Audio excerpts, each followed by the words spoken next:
کہ ایک ایسا بولنے والا ہے ختم ہو گیا، کفایت علی کافی چلا گیا، لیکن پاگلوں کو یہ پتہ نہیں ہے رب قدیر کا دستور کیا ہے، اس کا قانون کیا ہے۔ مراد آباد شہر سے صرف 100 کلومیٹر دور بریلی شریف ہے، ادھر کفایت علی کافی کو پھانسی پر چڑھایا جا رہا تھا اور ادھر بریلی میں امام احمد رضا پیدا ہو رہے ہیں۔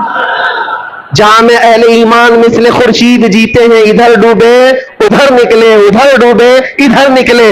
کفایت علی کافی تو یہ کہتے تھے کوئی گل باقی رہے گا نہ چمن رہ جائے گا، پر رسول اللہ کا دین حسن رہ جائے گا۔ لیکن بریلی والا تو یوں کہنے لگا وہ کمال حسن حضور ہے کہ جہاں میں کہ گمان نقص جہاں نہیں، یہی پھول خار سے دور ہے، یہی شمع ہے کہ دھواں نہیں۔ ایک کفایت علی کافی کو پھانسی پر چڑھا کر 8 دن جشن منایا، لیکن بریلی والا اٹھ کر کے ایسا عشق پلایا کہ کونے کونے سے آواز آنے لگی، ڈال دی قلب میں عظمت مصطفیٰ سیدی اعلیٰ حضرت۔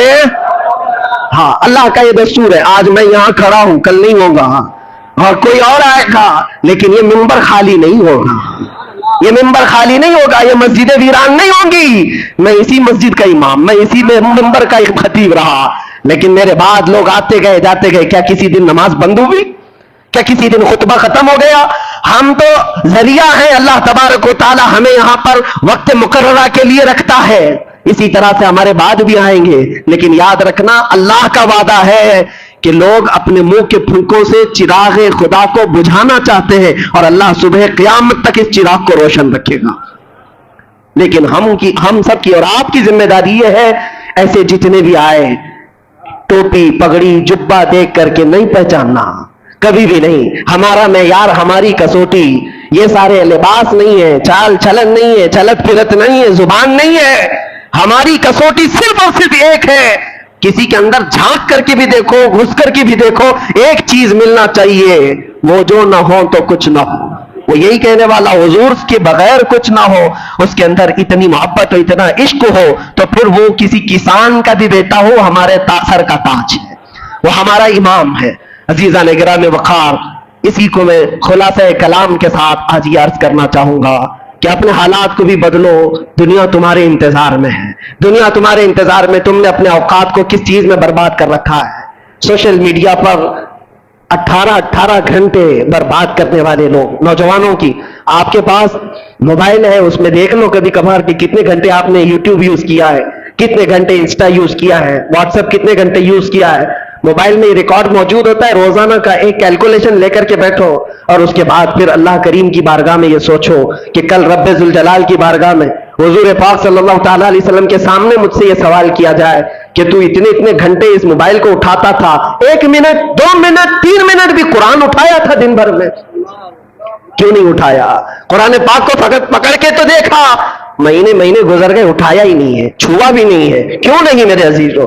جب ہم یہ ناانصافی اپنے ساتھ کر رہے ہیں، خود اپنے ساتھ، تو پھر کسی اور کی ظلم کی کیا شکایت کرنی ہے؟ کسی اور کے کیا واویلے مچانے ہیں؟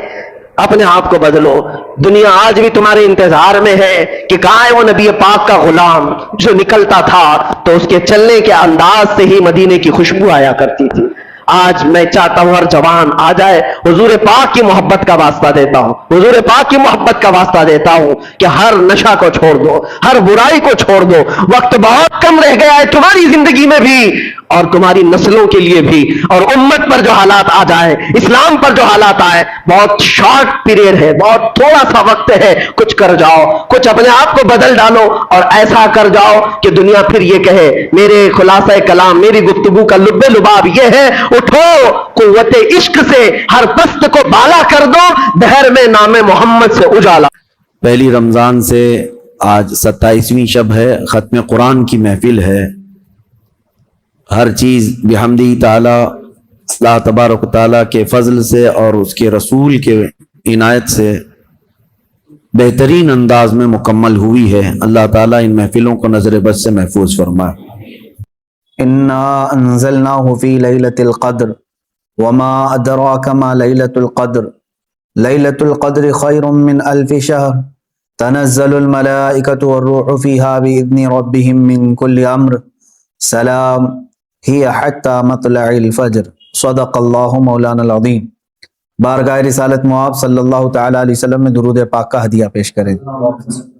اللهم صل على سيدنا ومولانا محمد معدن الجود والكرم وآله وأصحابه الكرام وابنه الكريم وبارك وسلم صلاة دائمة سرمدا أبدا۔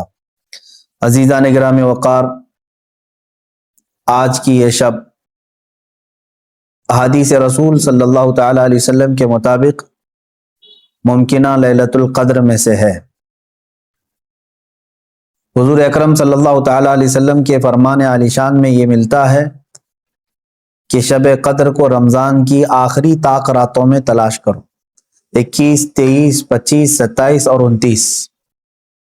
اور اکثر فقہائے کرام، اولیاء کاملین اور بزرگوں کا رجحان لیلۃ القدر کے متعلق اس رات ہی کی طرف گیا ہے، وہ 27ویں شب ہی ہو سکتی ہے، زیادہ غالب گمان یہ ہے۔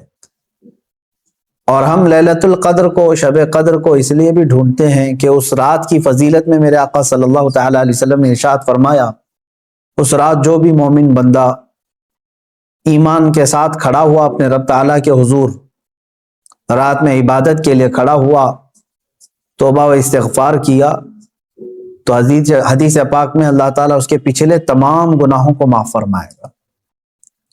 اس لیے لیلۃ القدر کی جستجو میں ہر مومن رہتا ہے کہ اس رات کو اگر اللہ تبارک و تعالیٰ نے معاف کرنا ہے، اس میں میرا بھی نام شامل ہو جائے تو پچھلے سابقہ تمام گناہ معاف کر دیے جائیں۔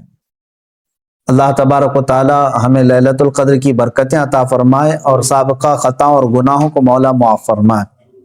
میں تمام مومنین سے یہی کہوں گا کہ یہ رات جس کے متعلق قرآن کہتا ہے لیلۃ القدر خیر من الف شہر، یہ ایک شب قدر جو ہے، ایک لیلۃ القدر، ایک رات 1000 مہینوں سے افضل ہے۔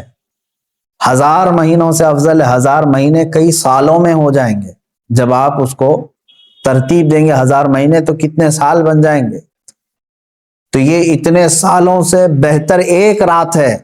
یوں سمجھ لو پوری زندگی عبادت کرنا ہے ایک طرف، اور لیلۃ القدر کی اس مقدس گھڑی میں عبادت کرنا ہے ایک طرف۔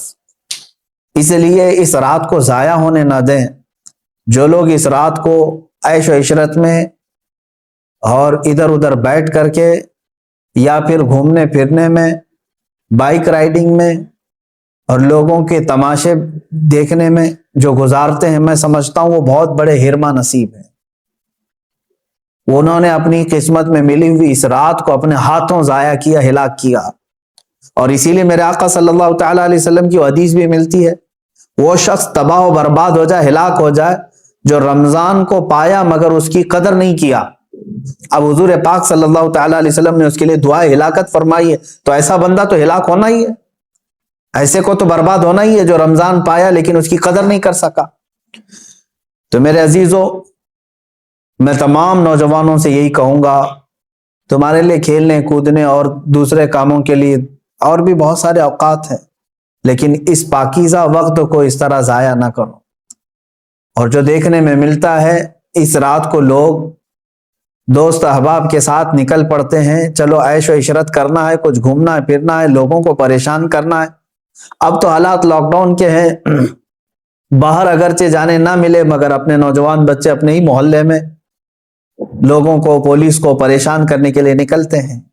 تو کیا یہ رات اس طرح کے عیاشیوں کے لیے آتی ہے؟ کیا تم اس کو اوروں کی طرح، غیروں کی طرح سمجھتے ہو کہ انٹرٹینمنٹ کی ایک رات ہے، دوسروں کے تہواروں کی طرح رقص کرنا، ناچنا، شراب پینا، معاذ اللہ؟ یہ وہ رات ہے جو تمہارے سابقہ گناہوں کو معاف کرنے کی بشارت لے کر کے آ رہی ہے۔ تم اس کی طرف توجہ نہیں دیتے، تو پھر ایک بات یہ بھی یاد رکھ لو، تم میں سے کسی کو یہ بات خبر نہیں ہے، کسی کو معلوم نہیں ہے کہ اگلا رمضان تمہاری زندگی میں آئے گا کہ نہیں آئے گا، نہیں معلوم ہے۔ یہاں تو لاشیں اس طرح سے دیکھنے کو مل رہی ہیں، روزانہ موت کی خبریں اس طرح عام ہو چکی ہے۔ تو آپ اندازہ کرو کہ اگر آپ کو اللہ تعالیٰ نے یہ رات عطا کیا ہے تو یہی سوچ کر کے کہ آپ عبادت کرو کہ شاید میری زندگی کی آخری رات ہوگی، یہ لیلۃ القدر شاید میری زندگی میں دوبارہ نہیں ملے گی۔ جب یہ تصور تمہارے اندر آئے گا تو انشاءاللہ عبادت کا ایک ذوق بھی بڑھ جائے گا، لطف بھی آئے گا، اور اللہ تعالیٰ سے گڑ گڑا کر کے مانگو گے بھی۔ اس طرح سے مانگو کہ مولا اگر یہ میری زندگی کی آخری شب قدر ہے تو اس رات کو بخشے بغیر مجھے اپنی جگہ سے نہ اٹھا، میرا نام بخشے وہ میں شمار فرما۔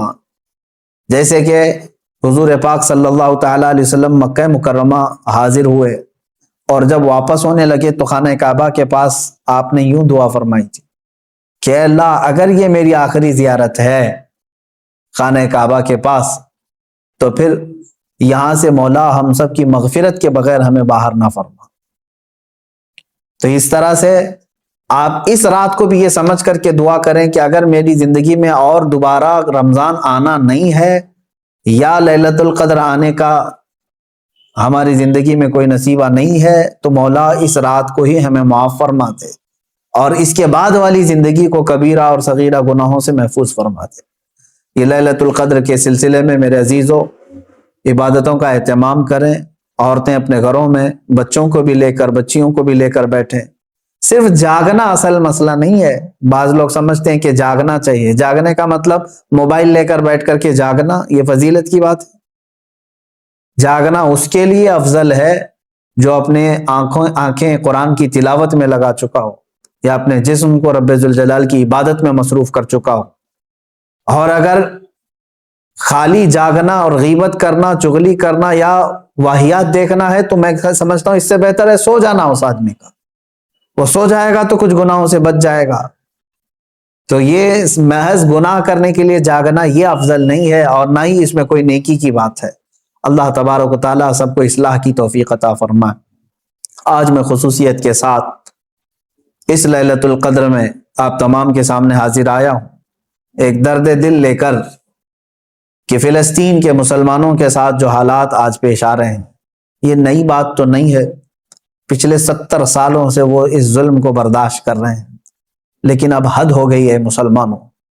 مسجد اقصیٰ میں بیت المقدس میں اسرائیلی پولیس داخل ہو کر اپنے جوتوں سمیت اور گولیوں سے مسلمانوں کو نشانہ بنانا، باضابطہ ہمیں وہاں کی جو خبریں آ رہی ہیں لوگ نماز میں مشغول ہیں، دعاؤں میں مشغول ہیں۔ کل بڑی رات تھی وہاں پر، کل لیلۃ القدر تھی، شب قدر کے لیے وہاں پر ہزاروں کی تعداد میں لوگ جمع ہیں، بچے بھی ہیں، بوڑھے بھی ہیں، جوان بھی ہیں، عورتیں بھی ہیں، وہ پیچھے آمین کہنے کے لیے آ بھی جاتی ہیں۔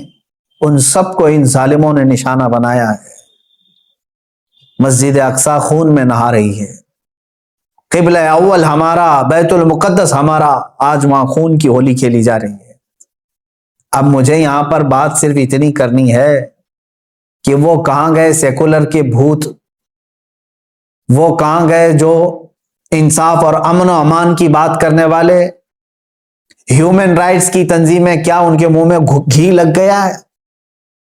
کیا ہے آج ان مسلمانوں کے خلاف جو حالات پیدا کیے جا رہے ہیں اسرائیلیوں کی طرف سے، اس پر کوئی آواز نہیں اٹھاتا؟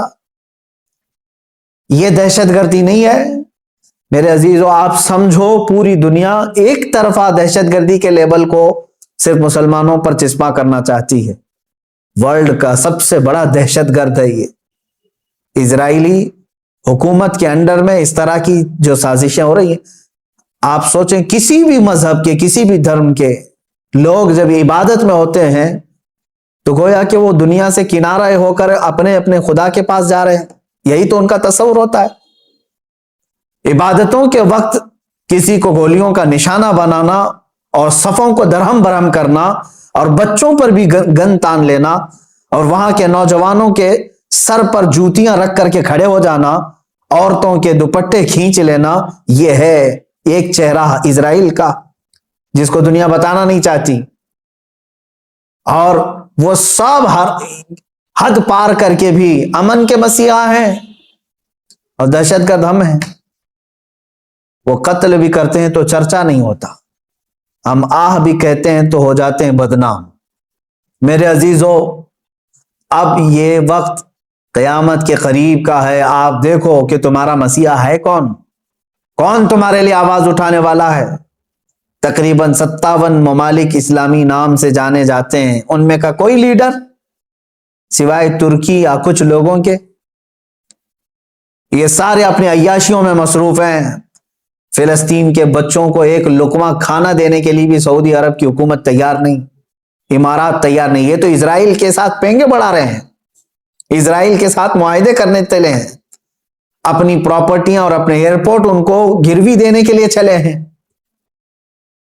سمجھنے کی آج ضرورت ہے، جہاں اسلامی ملک ہم سمجھ رہے ہیں، سعودی ہو یا امارات ہو یا بحرین ہو یا قطر ہو، یہ تمام ممالک، ان سب کی نہ جانے کون سی مجبوریاں ہیں، یا ان کے گھروں میں کون سے یہودی آ کر داخل ہو چکے ہیں، یہ واللہ عالم، کہ نہ سیریا کے مارے جانے والے مسلمانوں کے لیے بات کرتے ہیں، نہ فلسطین کے نہتے بچوں کے لیے بات کرتے ہیں، نہ یہ برما کے قتل عام پر کوئی بات کرتے ہیں۔ ان کو تو کچھ لینا دینا نہیں ہے امت مصطفیٰ سے، بلکہ یہ الٹا امت کے ان غریب مسلمانوں کو بلیم کرتے ہیں کہ یہ اس طرح دہشت پھیلاتے ہیں۔ ایک وقت آئے گا، دیکھ لینا، ان کی کرسیاں ہلیں گی، وقت آئے گا جب ان کے تاج اچھالے جائیں گے، یہ سب بہت بری موت مارے جائیں گے، اس لیے کہ میں نے پڑھا ہے کفر کی حکومت تو چل سکتی ہے لیکن ظلم کی حکومت نہیں چلے گی، ظلم زیادہ دن تک نہیں چلے گا، یہ صدائے بازگشت ہے، پلٹ کر کے واپس آنا ہے۔ آپ کو پتا ہے، میں نے دیکھا ہے فلسطین کے بہت سارے لوگوں کو جن حالات میں وہ زندگی گزار رہے ہیں، اللہ کی پناہ، 35 سال 40 سال سے ان کی مارکیٹوں پر کرفیو لگی ہے۔ کرفیو سمجھتے ہیں، ایک دن 2 دن کرفیو لگے تو ہمارے دکانوں پر تالا، اور 40 سال سے کرفیو لگا کر کے رکھے کچھ مارکیٹس میں، بازاروں میں، دکانوں پر جالے لگ چکے ہیں، بہت ساری پراپرٹیاں اور جائیدادیں ہڑپ کر کے اسرائیلی غصب کر کے بیٹھے ہوئے ہیں۔ یہ ساری کی ساری چیزیں بنا ان عرب لیڈروں کی اجازت کے اور ان کی منظوری کے نہیں ہو رہی ہیں۔ یہ سب میں ان لوگوں کی ہمدردیاں شامل ہیں۔ انہوں نے سعودی ہو یا جتنے بھی یہ مسلم کنٹریز ہیں، فلسطین کے بچوں کے خون پر اپنی کرسیاں بچھائے ہوئے ہیں۔ آج ہمیں درد ہوتا ہے اس بات کا میرے عزیزوں کہ اب مسجد اقصیٰ کو بھی انہوں نے پامال کر دیا، مسجد اقصیٰ کے اندر داخل ہو کر کے اپنی گن کو اٹھا لیا اور عبادتوں کی اور صفوں کو وہاں پر درہم برہم کر دیا۔ اب یہ تمہارے سمجھنے کا وقت آ چکا ہے، اب مسلمانوں تمہارے اتحاد کا وقت ہے، لیکن ہم تو یہاں سے آواز اٹھاتے ہیں، جتنا ہو سکے میں بیدار کرنے کے لیے آواز اٹھاتا ہوں، ورنہ رہ رہ کے 100 زخموں کا خیال آتا ہے، کس زخم پر ہم بات کریں آج۔ اسی لیے وہ حالی کا شعر مجھے یاد آتا ہے، رسول پاک کی طرف مخاطب ہو کر کے حالی نے کہا تھا، اے خاص ہے خاصان رسول وقت دعا ہے، امت پہ تیرے وقت عجب آ کے پڑا ہے۔ آج یہی حال تو ہے امت پر، ایسے حالات کہ ہماری بہنیں بہت چیخ رہی ہیں اپنی عزت کے لٹنے پر، ہماری ماؤں کو بے آبرو کیا جا رہا ہے، لیکن ان کی مدد کے لیے اٹھنے والا کوئی شہسوار نظر نہیں آتا۔ مشرق سے مغرب تک، شمال سے جنوب تک ایک چپی اور ایک خاموشی ہے، ایک ایسا سنسان ماحول ہے کہ سب اپنوں میں اور اپنے آپ میں مست ہیں۔ تمہیں معلوم ہے آج ہم افطاری کے لیے بیٹھتے ہیں تو بڑی بڑی نعمتیں کھا لیتے ہیں، ان بچوں کا کیا ہوتا ہے جن کی افطاری کے وقت ان کے باپ اور ماں کی لاشیں سامنے رکھی رہتی ہیں؟ رمضان المبارک ان کا ہر سال اس طرح سے خون میں نہلا دیا جاتا ہے، یہ کون سا انصاف ہے؟ یہ امریکہ جو ہیومن رائٹس کی بات کرتا ہے، دنیا کو انصاف اور جمہوریت دینے کا علم بردار کہلاتا ہے، یہ سب کے سب ان فلسطینیوں کے قتل عام پر خاموشی اختیار کیے ہوں گے۔ کہاں ہے وہ اقوام متحدہ؟ کہاں ہے وہ UN ہے؟ وہاں پر ان چیزوں کی بات نہیں ہوگی۔ ہاں، اگر ایک اسرائیلی مارا گیا یا ایک یہودی یا ایک عیسائی مارا گیا تو اس کے لیے تو بوال ہوگا۔ مسلمانوں کا خون سستا ہو چکا ہے، مسلمانوں کا خون بہت عام ہے کہ ان کو کوئی بھی بہا دے۔ اے مسلمانوں، اس لیے آج تمہیں واپس اپنے اسی قدم پر آنے کی ضرورت ہے جہاں پر رسول پاک نے تمہیں چھوڑا تھا۔ میرے آقا صلی اللہ تعالی علیہ وسلم نے جو نقوش ہمیں دیے وہاں پر تمہیں واپس آنے کی ضرورت ہے۔ تم اگر دنیا کی رضامندی کے لیے اپنے آپ کو بیچتے ہو، چند لوگوں کی رضا کے لیے اپنے آپ کو بدلتے ہو، تو یاد رکھنا یہ دنیا کبھی تم سے راضی نہیں ہوگی، کبھی راضی نہیں ہوگی۔ کیوں نہ ہم رسول پاک صلی اللہ تعالی علیہ وسلم کی رضا کے کام کریں۔ اللہ اور اس کے رسول راضی ہو جائیں تو پھر ہماری وہ سابقہ قوت لوٹ آئے گی جس قوت سے قیصر و کسریٰ کانپتے تھے. وہ ایمانی غیرت واپس لوٹ آئے گی جس سے وقت کا چنگیز خان بھی ہل جاتا تھا, تھر تھر کانپتے تھے. وہ ایمانی غیرت اور حمیت واپس آ جائے گی. شرط صرف اتنی ہے, ان کنتم مؤمنین, تم سچے نبی کے غلام ہو جاؤ.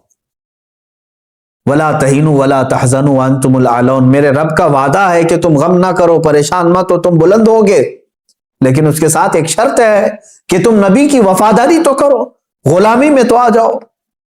آج فلسطین ہے, اس کے بعد شام ہے, اس کے بعد عراق ہے, اس کے بعد یمن ہے, پھر افغان ہے, برما ہے, یہ سب جگہ مذبح خانہ بنا ہوا ہے. جانور بھی اتنے نہیں کاٹے جاتے جتنے وہاں کے انسان کاٹے جاتے.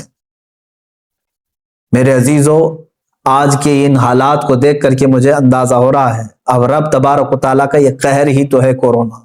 جب ظلم بڑھتا ہے تو بلائیں بھی پھیلتی ہیں. یہ جتنے ظالم ہیں دیکھ لینا یہ بلاؤں میں گرفتار ہوں گے. آج یہ جو حالات پیدا ہوئے ہیں, کثرت سے یہ بیماری کا پھیل جانا اور کثرت سے موتوں کا ہو جانا, آپ کیا سمجھتے ہیں؟ یہ بھی ایک اللہ تعالیٰ کے غضب کی نشانی ہے, یہ اس کے قہر کی نشانی ہے. تمہارے پاس لاکھوں کروڑوں بھی ہوں گے, تم بچ نہیں پاؤ گے اس کی پکڑ سے. ظلم سے باز آ جاؤ. ظلم ایک ایسی چیز ہے جس کو کبھی دنیا نے پسند نہیں کیا, اور ہر ظالم کا انجام بہت سخت ہوا ہے. وہ چنگیز خان جس نے لاکھوں کی لاشیں بچھا دی تھی محض گھوڑے پر بیٹھ کر کے, ایک بار اپنے ہاتھ میں کسی چیز کو لے کر کھیل رہا تھا. مجھے یاد آتی ہے بات, آج فلسطین کے بچوں کے لیے اب بھی میری امید ہے. لوگ یہ کہتے ہوں گے ان کے پاس کچھ نہیں, ارے وہ چھوٹے کنکر اور پتھر سے مقابلہ کر رہے ہیں, سامنے والے پیٹروٹ میزائل لے کر کھڑے. اسرائیلیوں کے پاس گن ہیں اور وہ بچوں کی کھوپڑیوں پر لگاتے ہیں, اور دوسری طرف نہتے بچے ہیں. لیکن مجھے پھر بھی میرے رب تعالیٰ کی ذات سے یقین ہے, امید نہیں, یقین ہے کہ مولا کریم جس وقت حالات بدلتا ہے تو پھر ان یہودیوں کو دیکھ لینا, ان کو سر چھپانے کے لیے نہ کوئی پتھر ملے گا نہ کوئی درخت ملے گا. میرے آقا صلی اللہ تعالی علیہ وسلم کی حدیث ہے, قیامت کے قریب تم دیکھو گے ہر پتھر یہ تمہیں پکار کر کے کہے گا, اے مسلم آ جا ادھر میرے پیچھے, ایک یہودی چھپائے اسے قتل کر دے. یہ حدیث پاک میں ہے. یہ مارے جائیں گے, ان کا بھی انجام برا ہوگا, سخت ہوگا. یہ ظلم کا جو ننگا ناچ ناچ رہے, ان کو کیا لگتا ہے کہ ہمیشہ ہی رہیں گے؟ یہ خود چین سے کبھی نہیں رہ سکتے. ذلت والے لوگ, انبیاء کا بے حساب قتل کیا جنہوں نے, پوری دنیا کی آج چین و سکون کو غارت کرنے والا یہ اسرائیل کیا سمجھتا ہے کہ ہمیشہ ان کی حکومت قائم ہو جائے؟ میرے رب تبارک و تعالیٰ کا انتقام بہت قریب ہے, بہت قریب ہے. میں جو بات عرض کر رہا تھا وہ یہ ہے کہ فلسطین کے بچوں کے لیے اب بھی انشاءاللہ العزیز امید ہے, آئے گی. چنگیز خان ظالم تھا, اس نے انسانوں کی کھوپڑی سے مینار بنانے کا بھی حکم دے دیا تھا. اتنے قتل کرتے تھے, جس راستے سے وہ گزرتے پورے گاؤں کو جلا کے چلے جاتے تھے, کوئی نشانی نہیں رکھتے تھے. منگولیا کے رہنے والے یہ چنگیز خان نے, ایک وقت ایسا آیا کہ تقریباً کئی 100 لوگوں کو, مسلمان بھی تھے اس میں اور دوسرے بھی تھے, قید کر کے لایا اور کھڑا کر دیا. قتل عام کا حکم تھا. 3 صفیں لگی ہوئی تھی, اس میں علماء تھے اکثر, ایک بڑی عمر کے بزرگ بھی اس میں کھڑے تھے, وہ پہلی صف میں تھے. تو جلاد کو اس نے حکم دیا, چنگیز خان اپنے گھوڑے پر بیٹھا ہوا تھا, اپنے گھوڑے پر بیٹھا ہوا تھا, حکم دیا کہ قتل کرو. تو پہلی صف کو جب قتل کرنے لگا جلاد, تو بڑی عمر والے جو تھے, وہ ایک بزرگ, وہ دوسری صف میں پیچھے چلے گئے کہ پہلی صف والوں کے سب سر اڑا دیے گئے, سب قتل ہو گئے. چنگیز خان دیکھ رہا تھا کہ ایک بوڑھا پہلی صف سے دوسری صف میں جا رہا ہے, دوسری صف کے قتل کا حکم ہو گیا, تو وہ بوڑھے میاں تیسری صف میں چلے گئے کہ بچ جاؤں کہیں سے.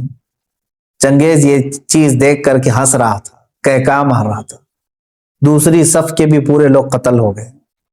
تیسری صف جب بچی تھی, تب چنگیز خان نے اس بوڑھے کو مخاطب کر کے کہا, بڑے میاں یہ آخری ہے, پہلی سے تم دوسری میں آ گئے، دوسری سے تیسری میں آ گئے، میں دیکھ رہا ہوں مسلسل تم کو، اب پیچھے کوئی صف نہیں، آگے میری تلوار ہے، بتاؤ اب کہاں جاؤ گے، اب کون بچائے گا؟ اس بزرگ نے کہا میرے رب کی ذات سے اب بھی مجھے امید ہے، میرے اللہ سے مجھے اب بھی امید ہے، وہ اگر چاہے تو اب بھی مجھے بچائے گا۔ کہا کہ اب کوئی صورت ہی نہیں ہے تمہارے بچنے کی۔ قتل عام کا حکم تھا، تیسری صف کے لوگوں کو قتل کرنے کا آرڈر دیا ہی تھا۔ اچانک وہ کوئی چیز لے کر کے اپنے ہاتھ میں کھیل رہا تھا چنگیز خان، اس کے ہاتھ سے وہ گر گئی، وہ چیز جیسی گری وہ جھک کر کے اٹھانے گیا تو گھوڑا ڈر گیا، اس کا ڈر کر کے بدک گیا اور ایسا دوڑا کہ چنگیز کے پیر جو ہے اس کے زین میں پھنسے رہ گئے اور سر نیچے لٹکا رہ گیا، اور گھوڑا اتنا سرپٹ دوڑتا گیا کہ اس کا سر جو ہے پتھروں سے ٹکراتا چلا گیا، اتنا ٹکرایا، لوگ پکڑنے کی کوشش کرتے رہے، گھوڑا کسی کے ہاتھ میں نہیں آیا۔ وہ بہت اعلیٰ نسل کا گھوڑا تھا جو چنگیز استعمال کرتا تھا۔ وہ گھوڑا بھاگتا رہا یہاں تک کہ بہت دیر کے بعد جب چنگیز خان کے گھوڑے کو قابو میں کیا گیا، اس کا سر جو ہے کئی پتھروں سے ٹکرا چکا تھا اور اس کے بعد اس کی موت آ چکی تھی، موت آ گئی۔ اس بابا نے کہا تھا اب بھی اگر اللہ چاہے تو مجھے بچا لے، ظالم اگر سر پر بھی کھڑا ہے، گردن پر تلوار بھی ہے، اگر رب تبارک و تعالیٰ چاہے تو ظالم کو اسی وقت اس کے انجام تک پہنچاتے۔ اللہ تمہارا رب ہے، اس میں نہ ڈرنے کی ضرورت، نہ دبنے کی ضرورت، نہ چھپنے کی ضرورت۔ جب جب کہنا ہے اللہ اکبر بلند آواز سے کھلے عام سرے عام کہا جائے گا۔ کیوں؟ اللہ پر ایمان لانے کے بعد جو بندہ جم گیا، ڈٹ گیا، میرے رب کا وعدہ ہے کہ اس کی حفاظت کے لیے اللہ فرشتے اتارتا، اس کی حفاظت کے لیے فرشتے اتارتا۔ یقین ہونا چاہیے تمہارا میرے عزیزو، کچھ نہیں ہوگا۔ اللہ تخافوا ولا تحزنوا، وہ فرشتے بھی یہ کہتے ہیں اب ڈرو مت، غم مت کرو۔ وابشروا بالجنۃ التي كنتم توعدون، اتنی ہی بات پر فرشتے یہ بشارت بھی دے جاتے ہیں اللہ نے جس جنت کا تمہیں وعدہ کیا ہے سنو بہت قریب ہے، تمہیں اس جنت کی بشارت دیتے ہیں۔ اور پھر فرشتے ساتھ میں یہ بھی کہہ کر جاتے ہیں نحن اولیاؤکم فی الحیات الدنیا وفی الآخرہ، ڈرنا مت ہے مومنو، اللہ فرما رہا ہے ہم دنیا میں بھی تمہارے مددگار ہیں اور آخرت میں بھی مددگار ہیں۔ اللہ فرما رہا ہے ہم مددگار ہیں۔ وَلَكُمْ فِيهَا مَا تَشْتَهِي أَنفُسُكُمْ وَلَكُمْ فِيهَا مَا تَدَّعُونَ، جو تم خواہش کرو کہ اللہ وہ سب تمہیں عطا کرے گا، اور جس چیز کو تم مانگتے تھے مولا وہ بھی عطا فرمائے گا، جس چیز کا تمہیں وعدہ کیا گیا وہ سب عطا کر دیا جائے گا۔ نزلا من غفور الرحیم، رب تعالیٰ فرماتے، یہ قرآن کی آیت میں پڑھ رہا ہوں آپ کے پاس 25ویں پارے کی، اللہ فرماتا ہے پھر یہ مہمانی ہے تمہاری، مہمان نوازی کی جائے گی غفور الرحیم کی طرف سے۔ کس بات پر یہ ساری چیزیں کس بات پر مل رہی ہے؟ صرف اس بات پر جس نے کہا میرا رب اللہ ہے، جس نے کہا میرا رب اور اس پر جم گیا، اس پر ڈٹ گیا، آج چاہے اس کی گردن پر کوئی کھڑا ہو جائے، چاہے اس کے سینے پر کوئی بھالا رکھ دے، اور پھر زبردستی پکڑ کر کے کہے اس کا نام لے، اس کا نام لے، اس کا نام لے، اس کا نام لے، مومن اگر ڈٹ گیا، جم گیا اور کہا میری ہر سانس پر اللہ اکبر ہی ہوگا، تو اس کے لیے قرآن میں اللہ فرماتا ہے اس کی مدد کے لیے مولا فرشتے اتارتا ہے۔ اب یہاں پر ایک سوال ہوتا ہے، ایک سوال کہ مولانا اتنی چیزیں اگر ہے، اللہ کہہ دینے پر فرشتوں کی مدد ہوتی ہے، تو پھر یہ فلسطین والے تو اللہ اکبر روز کہتے ہیں، اور ان کی مدد کیوں نہیں ہوتی؟ فرشتے کب آئیں گے، کب ان کی مدد کریں گے؟ تمہیں اس طرح کے شک و شبے میں ڈال کر کے ڈگمگایا جاتا ہے، تمہارے پاؤں میں زلزلہ لانے کی کوشش کی جاتی ہے، کچھ نہیں، مولانا لوگوں کی باتیں۔ میرے عزیزو، میں جو بات کہہ رہا ہوں یہ مولانا لوگوں کی بات نہیں، اللہ کا کلام پڑھ رہا ہوں۔ زمین ٹل سکتی ہے، زمانہ ٹل سکتا ہے، مگر میرے رب کا فرمان غلط نہیں ہو سکتا۔ ایک شبہ بھی نہیں. قرآن شروع ہی ہوتا ہے کہاں سے پتہ ہے؟ الف لام میم ذالک الکتاب لا ریب فیہ. سورہ فاتحہ کے بعد سورہ بقرہ جو ہے اس کی شروع کی آیت ہے. اللہ فرماتا ہے یہ وہ عظمت والی کتاب ہے لا ریب فیہ، اس میں شک کی گنجائش بھی نہیں. شک بھی نہیں کر سکتے ہوگا کہ نہیں ہوگا، ہوگا کہ نہیں ہوگا، نہ ہوگا تو ہوگا. اور اللہ فرما رہا ہے تمہاری مدد کے لیے فرشتے اتارے جائیں. اب یہ جو سوال ہے اس کو میں بتاتا ہوں. ان حالات میں ان مظلوموں کی مدد کیوں نہیں ہو رہی ہے؟ ان کے لیے کیوں فرشتے نہیں اترتے؟ میرے عزیزوں، کیا تم دیکھ رہے ہو کہ اتر رہے ہیں کہ نہیں اتر رہے؟ ہم دیکھ رہے ہیں کہ فرشتے آ رہے ہیں کہ نہیں آ رہے ہیں؟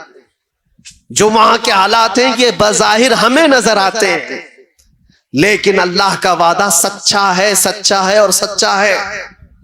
جس کے ساتھ اللہ تبارک و تعالی بھلائی کا ارادہ فرماتا ہے اسے شہادت کے مقام پر پہنچاتا.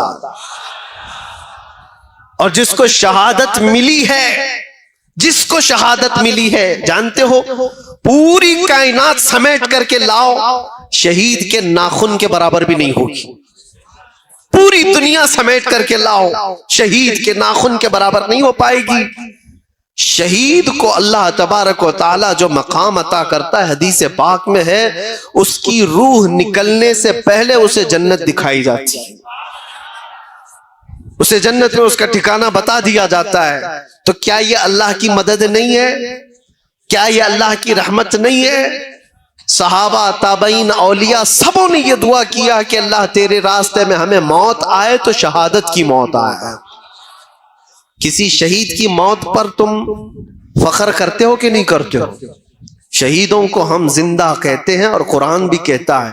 تو ان مومنین کے ساتھ جو آج ظلم ہو رہا ہے وہ یوں ہی نہیں مارے جا رہے بلکہ ان کی ہر موت شہید کی موت ہے. وہ شہداء ہیں، شہید ہیں، ان کو اللہ نے جو جنت کا وعدہ فرمایا وہ مل کر رہے گا. لیکن تمہارا امتحان ہے، چاہے تمہارے سامنے کوئی مر جائے، کٹ جائے، قتل ہو جائے، ظلم کے ساتھ کوئی پکڑا جائے، مارا جائے، تم اپنے ایمان کے ساتھ اگر باقی رہتے ہو تو یہ اللہ کا وعدہ تمہارے ساتھ. ایمان کے ساتھ. کون سا ایمان؟ میں نے کہا ہے میرا رب، ہم نے کیا کہا ہے؟ ہمارا رب، اور پھر اس پر جمے رہ گئے، اس پر جمے رہ گئے. یہ ایمان کا ایسا حصہ میں تمہیں بتا رہا ہوں. حدیث پاک میں میرے آقا صلی اللہ علیہ وسلم فرماتے ہیں جس کے دل میں ایمان آ گیا پھر وہ کفر اور شرک سے اتنی نفرت کرتا ہے جیسے انگارے میں ہاتھ ڈالنے سے نفرت کرتا ہے. آگ کے تندور میں ہاتھ ڈالنا پسند کرتا ہے کوئی پسند کرتا ہے؟ آگ کے تندور میں ہاتھ ڈالنے کو جتنا ناپسند کرتے ہو، ایمان والا کفر اور شرک سے اتنا ہی بیزار رہتا ہے، اتنی ہی دور بھاگتا ہے. چاہے جیسے بھی حالات ہو. لوگوں کو آج پتہ نہیں کیا ہو گیا. میں تو اپنا میسج دے کر کے رہوں گا. قرآن کیا کہتا ہے؟ یا ایھا الذین آمنوا ادخلوا فی السلم کافہ، اے ایمان والو اسلام میں پورے کے پورے داخل ہو جاؤ. آدھا تیتر آدھا بٹیر نہیں ہونا چاہیے، جو ہو پورے ہو جاؤ. ان کو بھی راضی رکھیں گے، ان کو بھی راضی رکھیں گے. تھوڑا یہاں بھی لگا لیں گے، تھوڑا وہاں بھی لگا لیں گے.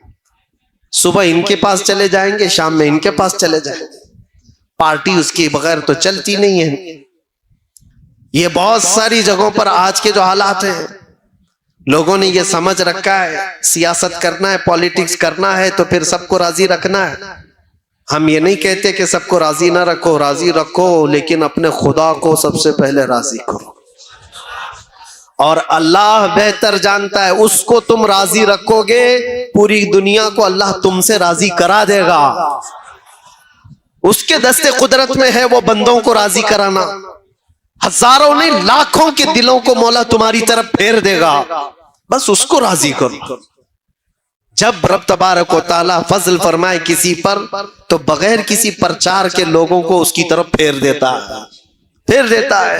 یہ میں نے پریکٹیکل اپنی لائف میں دیکھا. ان علاقوں میں میں گیا جہاں کا نام کبھی زندگی میں نہیں سنا، نہ کبھی پڑھا، نہ کسی اور سے سنا، بہار، بنگال، جھارکھنڈ یا اس کے علاوہ. لیکن دیکھ کر کے حیرت ہوتی ہے وہ انجان لوگ جن سے ہمارا کبھی کوئی تعلق نہیں، گھنٹوں ہمارے استقبال میں راستہ تکتے کھڑے ہیں، اور دیکھتے ہی محبتوں کا وہ نظرانہ، محبتوں سے وہ ان کی آوازیں، ایسا لگتا ہے صدیوں پرانی ہماری کوئی ملاقات ہے۔ آج میں پہلی مرتبہ تمہارے علاقے میں آیا، یہ جوش و خروش، یہ جو محبتوں کے تحفے، جس طرح سے لوگوں کا یہ استقبال، یہ کس لیے ہے؟ کس لیے ہے؟ یہ ساری چیزیں دیکھ کر کے مجھے کبھی اجنبیت نہیں لگتی کہ ہم کوئی نئے لوگ ہیں۔ یہ محسوس کراتی ہے یہ محبت کہ برسوں پرانی کوئی محبت ہے۔ یہ محبت میری اپنی کمائی ہوئی نہیں ہے، نہ ہی میرے زبان کا کمال ہے، نہ ہی میرے کوئی جسم کا کمال ہے، نہ میرے علم کا کمال ہے۔ مولا کریم رب ذوالجلال جب چاہتا ہے کائنات کے چپے چپے کو کسی انسان کی طرف پھیر دیتا ہے۔ میں بات کر رہا ہوں تاجدار مدینہ کی، اور مولا نے سارے لوگوں کے ذہن و دماغ کو ہماری طرف پھیر دیا ہے۔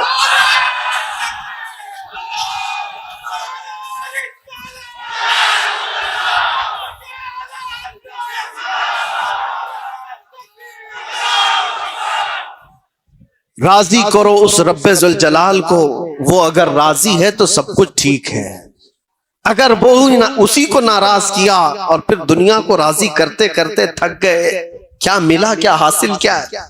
جن لوگوں کے پیچھے ہم اپنی راتیں برباد کرتے ہیں، نوجوانوں، جن دوستوں کو راضی کرنے کے لیے تم نے مال بھی برباد کیا، وقت بھی برباد کیا، پھر بھی وہ راضی نہیں ہوئے تم سے، ایک دن ان کے ساتھ کچھ تمہارا برا ہوا، وہ ساری پرانی یادیں سب ختم کر دی گی، سب تعلقات مٹا دیے جائیں گے۔ دوستوں کے لیے تم نے اپنے ماں باپ کے ساتھ بیٹھنا چھوڑ دیا، دوستوں کی وجہ سے تم اپنے گھر میں وقت دینا کم کر چکے ہو۔ اس دنیا کو راضی کرنے کے لیے کیا کیا نہیں کیا، لیکن وہ راضی کبھی نہیں ہوتی۔ اور اگر تمہارے 4 دوست ہیں تو چاروں کو ایک ساتھ راضی رکھو، یہ بھی مشکل ہے۔ ہو سکتا ہے تمہارے کسی کام سے 2 راضی اور 2 ناراض، یہ تو 4 کا مسئلہ بتا رہا ہوں۔ اور جس کو 4000 کے بیچ میں جینا ہے، وہ کب تک ان سب کو راضی کرتا رہے؟ ایک ایک انسان کو راضی کرتے کرتے اس کی لائف ختم ہو جائے گی، پھر بعد میں پتا چلا عمر ڈھل گئی، ان میں سے آدھے بھی راضی نہیں ہوئے۔ ہوتا ہی یہی۔ مسجد کے صدر صاحب، مسجد کی کمیٹیاں چلانے والے، یا محراب کے امام صاحب، آپ اگر سب کو راضی کرنے پر لگ گئے تو آپ کی زندگی ختم ہو جائے گی، پورے راضی نہیں ہوں گے، کبھی راضی نہیں ہوں گے پورے۔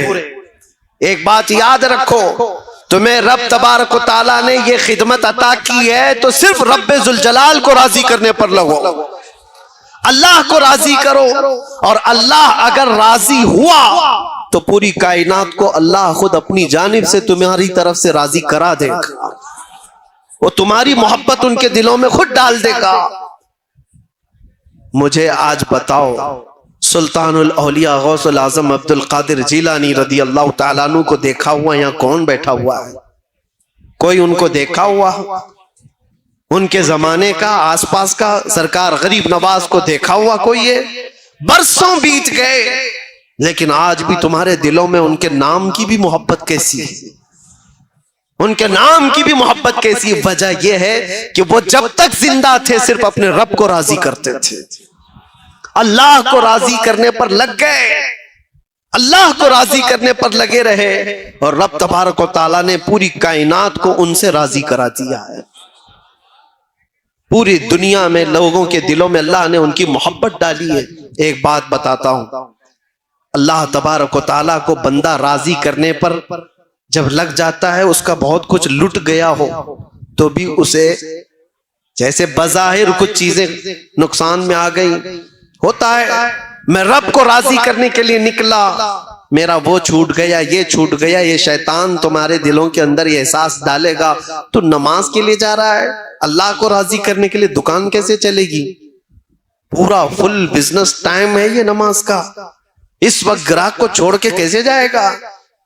تمہارے دل میں یہ آیا، یہ بات آئی، اتنی دیر کا تو دھندا نقصان ہو جائے گا، خراب ہو جائے گا، یہاں چھوڑ کر کے جاؤں گا اللہ کو راضی کرنے کے لیے، یہ سب تو چلے جائیں گے، دوسرے دکان سے خریداری کر لیں گے۔ لیکن تمہیں پتہ نہیں میرے عزیزوں، تمہیں پتہ نہیں، وہ تھوڑی دیر کے لیے تم ان کو راضی کرنے کے لیے اللہ سے دور چلے گئے، پھر وہ وقت خراب تمہارے اوپر اتنا آئے گا کہ گھنٹوں پھر پیشانی رگڑ رگڑ کر کے مانگتے رہ جاؤ گے، پھر مانگنے کے لیے آؤ گی۔ اسی لیے ایک بات یاد رکھو، میں بتا رہا ہوں، بزرگوں نے یہ بھی فرمایا کہ جو بندہ اپنی دکان، اپنے کاروبار، یہ ساری چیزوں سے چھوڑ کر بھاگ کر آتا تھا اللہ کی بارگاہ میں، تو اس کے کاروبار کو چلنے نہ چلنے کی کوئی ٹینشن نہیں ہے۔ فرمایا گیا کہ اللہ تعالیٰ کے فرشتے گراہک بن کر کے اس کی دکان پر آتے، کسی نہ کسی طرح سے اس کا کام چلتا رہے۔ اللہ تبارک و تعالیٰ کا نظام ہے یہ، من کان للہ کان اللہ لہ، جو اللہ کا ہو جاتا ہے اللہ اس کا ہوتا ہے۔ پھر میں اسی بات پر آتا ہوں، اللہ ہمارا رب کیا ہے، اس پر جمے ہو، ڈٹے ہو، سنو، کچھ قربانیاں دینی پڑ سکتی ہیں، کچھ قربانیاں دینی پڑ سکتی ہیں، ضروری نہیں کہ ہر ایک کی زندگی سے قربانی لی جائے گی۔ وہ رب تعالیٰ جس سے چاہے اپنے نام پر قربانی لے، جس سے چاہے۔ تو کیا اس بات سے ڈر کر بھاگتے ہو کہ اللہ تعالیٰ کی بارگاہ میں قربانی دینے سے بھاگنا چاہیے مجھے؟ سنو، ایک پرانے زمانے کی حکایت ہے، میں سنا دیتا ہوں۔ سنا ہے کہ موسیٰ علیہ السلام کے پاس ایک خاتون آئی، اس کے بچے نہیں تھے، اولاد نہیں تھی۔ اس نے آ کر کے کہا کہ آپ دعا کر دے، اللہ میرے حصے میں بیٹا دے دے، بیٹی دے دے، کچھ تو اولاد ملے۔ آپ نے دیکھا اور کہا تیری تقدیر میں اولاد لکھی نہیں گئی، لوح محفوظ میں تقدیر میں تیرے اولاد نہیں ہے۔ وہ خاتون وہاں سے مایوس لوٹی، روتی گڑ گڑاتی ہوئی جا رہی تھی۔ بیچ راستے سے گزرتے ہوئے اس کا ایک درویش کے پاس سے گزر ہوا، ایک فقیر اللہ کی یاد میں ایک درخت کے نیچے بیٹھا رہتا تھا۔ توجہ، اس نے دیکھا اور پوچھا خاتون کیوں رو رہی ہے؟ اس عورت نے کہا ایسا ایسا ہے، میں برسوں سے بے اولاد ہوں، اولاد مانگنے گئی ہوں، تو مجھے بتایا گیا کہ میری قسمت میں اولاد نہیں ہے۔ اس درویش نے کہا گھبرا مت، نا امید نہ ہو، مایوس نہ ہو، رب تبارک و تعالیٰ چاہے تو اس کا لکھا ہوا ہے وہ پھر لکھ کر کے عطا بھی فرماتے۔ جا اپنے گھر سجدہ کر، میں دعا کرتا ہوں۔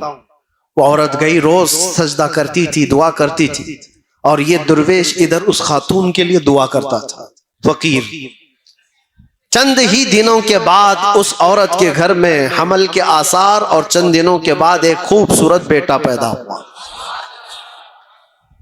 خاتون کو بیٹا مل گیا، وہ خوشحال، تھوڑے دن اس کی تربیت کرتی ہے، چند دنوں کے بعد دوسرا بیٹا بھی ہوا، پھر چند سالوں کے بعد تیسرا بیٹا بھی ہوا، چوتھا بھی ہوا، پانچواں بھی ہوا، چھٹا بھی ہوا، ساتواں بھی ہوا، 7 بیٹے ہوئے۔ ایک دن حضرت موسیٰ وہاں سے گزر رہے تھے، دیکھا اس خاتون کو، پوچھا یہ کس کے بچے ہیں؟ عورت نے کہا میرے۔ تیرے ہیں؟ تو ہی وہ عورت ہے جو اولاد کے لیے شکایت لے کر آئی تھی؟ کہا میں ہی ہوں۔ کہا پھر کیسے آ گئے تیرے اولاد؟ کہا بس دعا ہے کسی بزرگ کی اور اللہ کی عطا ہے، اللہ جسے چاہے اولاد عطا کرے، جسے چاہے عطا کرے۔ موسیٰ علیہ السلام اللہ کریم کی بارگاہ میں عرض کرتے ہیں مولا میں نے جو دیکھا تھا وہ غلط تھا یا یہ عورت جھوٹ بول رہی ہے؟ رب تعالیٰ کی طرف سے جواب آیا کہ تم نے جو دیکھا تھا وہ بھی صحیح تھا، عورت جو بول رہی وہ بھی صحیح۔ کیسے اس کو اولاد ہوئی؟ رب تبارک و تعالیٰ نے فرمایا کہ موسیٰ ایک چاقو لو اور ایک برتن لو اور جاؤ اپنی امت میں سے لوگوں کو پکار کر کہو اپنے جسم کا ایک ٹکڑا کاٹ کر کے اللہ کو دے دیں۔ وہ بنی اسرائیل قوم ہے بڑی نافرمان۔ موسیٰ علیہ السلام اپنی قوم کے پاس آئے، اللہ کا حکم ہے یہ، چاقو لے کر کے ایک تھال میں کہا کہ جسم کا ایک ٹکڑا کاٹ کر کے دے دیں۔ سب ادھر ادھر بھاگنے لگ گئے، آج یہ ٹکڑا مانگ رہے ہیں، کل کلیجہ مانگیں گے۔ جسم کاٹ کر کے دینے والے جگرے بہت کم لوگوں کے ہوتے ہیں، کون کرے گا؟ شام ہو رہی تھی، آپ کا گزر اسی درویش کے پاس سے ہو رہا تھا. اس درویش کے کانوں میں آواز پڑی تو وہ کھڑا ہو گیا. کہا اے اللہ کے نبی، کیا رب تعالیٰ نے جسم کا حصہ پوچھا ہے، ٹکڑا پوچھا ہے؟ کہا ہاں. کہ لائیے برتن دیجیے، اور چاقو بھی لے لیا، اور اس کے بعد جلدی سے کھڑے ہو کر ادھر سے کاٹا، ادھر سے کاٹا، ادھر سے کاٹا، جسم کے جگہ جگہ سے پوری تیز چاقو سے کاٹتے کاٹتے چھلنی کر دیا. ٹکڑے نکالتا گیا، پورا لہو لہان ہو گیا. موسیٰ علیہ السلام نے کہا ارے نادان، حکم ہوا ہے ایک ٹکڑا دینے کے لیے، جسم کا اتنے کیوں کاٹ دیا؟ کہا آپ نے یہ تو نہیں بتایا کہ رب کو میرے جسم کا کہاں کا حصہ چاہیے، کس جگہ کا حصہ چاہیے. میں سب نکال کر رکھ دیا ہوں تاکہ کوئی ٹکڑا تو اسے پسند آئے. یہ فنا، اللہ کی بارگاہ میں جو فنا ہے، اللہ کا جو ہو گیا. تب رب تبارک و تعالیٰ نے فرمایا اے موسیٰ، جو میری محبت میں اپنے جسم کے ٹکڑے نکال سکتا ہو، اس کی دعا پر میں کیا کسی کو اولاد نہیں دے سکتا؟ اس کی دعائیں رب تبارک و تعالیٰ کے حضور جاتی ہیں. اسی لیے کہا گیا خود ہی کو کر بلند اتنا کہ ہر تقدیر سے پہلے خدا بندے سے خود پوچھے بتا تیری رضا کیا ہے. یہ مقام کب آتا ہے؟ جب تم جمے رہ جاؤ، ڈٹے رہ جاؤ، اللہ رب العزت کی ذات پر ایمان یقین کے ساتھ کامل رکھو. بہت سارے وسوسے شیطان ڈالتا ہے، بہت سارے وسوسے ڈالتا ہے. آپ کہتے ہیں نا کہ ہمارا یقین ہے اللہ کی ذات پر. حضرت رابعہ بصریہ رضی اللہ تعالیٰ عنہ کے پاس ایک بزرگ آئے، ان سے کہا کہ ماں دعا کرو ہمارے لیے. حضرت رابعہ نے پوچھا کیا دعا کرو؟ کہا اتنی دعا کرو اللہ ہم سے راضی ہو جائے. حضرت رابعہ نے کہا اتنی بڑی دعا، اتنی بڑی دعا کروا رہے ہو مجھ سے؟ پہلے یہ تو بتاؤ کیا تو بھی اللہ سے راضی ہے؟ کیا تو بھی اللہ سے راضی ہے؟ اس بزرگ نے کہا مائی کیسی بات کر رہے ہو؟ کون ہے بھلا دنیا میں جو اللہ سے بھی ناراض رہے گا؟ کون ہے جو اللہ سے بھی ناراض رہے گا؟